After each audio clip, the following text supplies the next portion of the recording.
ഡൽഹിയിലെ പാകിസ്ഥാൻ ഹൈക്കമ്മീഷന് മുന്നിലെ ബാരിക്കേഡുകളും താൽക്കാലിക നിർമ്മിതികളും നീക്കം ചെയ്ത ഉഭയകക്ഷിപരമായ ഒരു നിയന്ത്രിത നടപടി മാത്രമാണെന്ന് സർക്കാർ വൃത്തങ്ങൾ.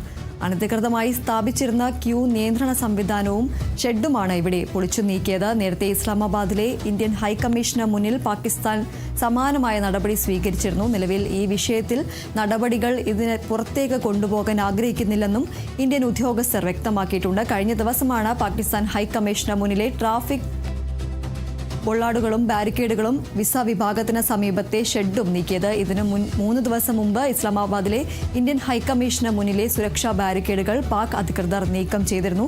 ജമ്മു കാശ്മീർ ഇന്ത്യയുടെ സുപ്രധാന ഭാഗമാണെന്ന ഇന്ത്യയിലെ US അംബാസിഡർ സെർജിയോ ഗോറിന്റെ പ്രസ്താവനയിൽ പാകിസ്ഥാൻ അതൃപ്തി രേഖപ്പെടുത്തിയതിന് പിന്നാലെയാണ് ഡൽഹിയിലെ ഈ നീക്കങ്ങൾ എന്നത് നയതന്ത്രപരമായ ആശങ്കകൾക്ക് ഇടയാക്കിയിരുന്നു.